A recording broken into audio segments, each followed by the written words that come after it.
Hey guys, welcome back to the channel, and today we are going to be talking about whether or not the horror movies of today suck, and if the horror genre as a whole is dying. In today's video, I'm going to be talking about my issues with today's horror movies, how remakes have become super saturated and overdone, what movies I believe are carrying this genre, and what can be done to help or save horror movies. I also use the big three of the horror genre as many of my examples throughout this video, so be wary of that. And if you don't know who the big three are, you will soon learn. Before we continue, this is the official opinion warning. This is all my opinion and nothing more, so please don't be salty if you disagree. And if you have any other thoughts, comment them down below. So, getting right into it, my first thought is today's horror movies feel redundant, boring, and overall very uncreative. It just seems like that the same old killer going after a group of people in some small area. It feels like the people making these movies just care about making as much money as possible instead of just trying to make something they love. A theme you see in a lot of horror movies today is companies just going with the movie that they know will make them a lot of money, even if it's bad. You know, like the Friday the 13th remake or any of the other Fridays past the third one. Like, for example, who thought it would be a good idea to send Jason Voorhees to space? Huh? Anyway, in the past couple of years, the actual biggest movie theme I have seen across all genres, including horror, are revamps and remakes. This including the three classics like Friday the 13th, which had a remake in 2013, Nightmare on Elm Street, which had a remake in 2010, and most recently, Halloween, which had a remake in 2018.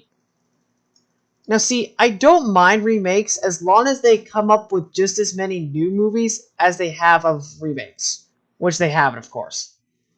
And the remakes need, and I mean need, to have enough good changes to them to warrant me watching it over the original.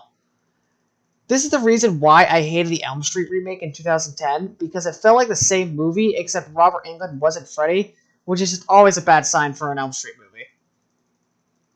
Now, a good example of a remade series that was made well is the It franchise. Comparing the two new movies that have come out and the classic miniseries, which was made in 1990, the clown It is very different in the movie adaptations compared to the miniseries adaptations. In terms of personality and costume, both versions of It feel special to the movie and don't feel like straight copycats to the book. The characters, even though they are technically the same, feel different and give off the feeling that they have their own personalities compared to the show. Which is why I will always say that actors are part of what makes a good horror movie. Now, not only are there remakes, but older series also continue and they keep getting worse, including the recent Conjuring movie called Conjuring: The Devil Made Me Do It, the Spiral Saw movie, and the upcoming Forever Purge movie. Now, both Spiral and Conjuring: The Devil Made Me Do It did below average in numbers on opening weekends for both films, with Spiral getting a 37 on Rotten Tomatoes.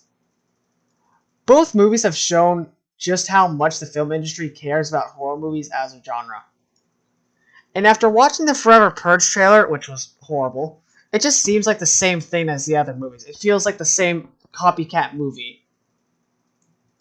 Now, even though I've been shitting on these movies for the past 3 minutes, roughly, there have been some diamond in the rough movies that have been carrying this genre, including Bird Box, Quiet Place, Get Out, Hereditary, and what I consider to be the sequel of Hereditary, Midsommar. Now, what all these movies have are cool ideas, including limiting the senses of the body, whether it's being blind or not being able to speak. And with Get Out, it's much more of a psychedelic scare than just some killer with a knife. And what I love about Hereditary and Midsommar is not only are they scary, but it feels real at the same time, which is something you don't see in a lot of horror movies. Now, if you haven't noticed from my rambling, the biggest thing I believe this genre needs is some fresh, new, and creative ideas instead of just being the same old characters. Movies should be made with love and should be made because the studio wants to make the movie, not because it will make them a lot of money. Money should be secondary to the creative process, obviously. Art is made because people want to express themselves and their ideas. I feel like I feel that over the years this industry has lost that fire, and horror was one of the first genres out of them all to see this downfall. Now, one point I would like to make as well is that you don't need a major huge budget to make a good horror movie. So if these companies are really that worried about not getting a major return on their investments into these movies, which I know they're not, but this is a hypothetical, let's call it that. Um, you don't need to make these movies have such high budgets. A great example of a good horror movie with a low-end budget compared to what you see in today's horror movies is The Exorcist, made in 1973. Now, little background history on The Exorcist. The Exorcist had $12 million budget, which I know seems high, but compared to many of the popular horror movies you see today, it's actually quite below average. Plus, it made a huge return of $441.4 million.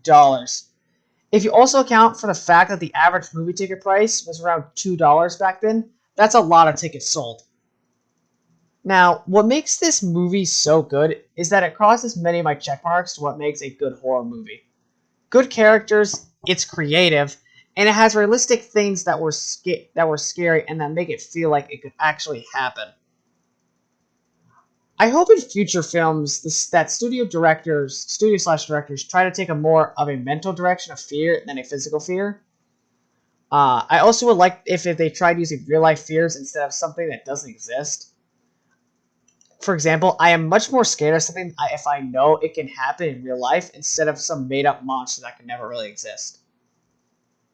Now, the last thing I want to mention in this specific topic of trying to improve this genre is an idea I came up with a while ago, which is a criteria that I use when I discuss whether or not a movie is good or bad. This idea is called skippable scenes. Now, skippable scenes are pretty simple at their core.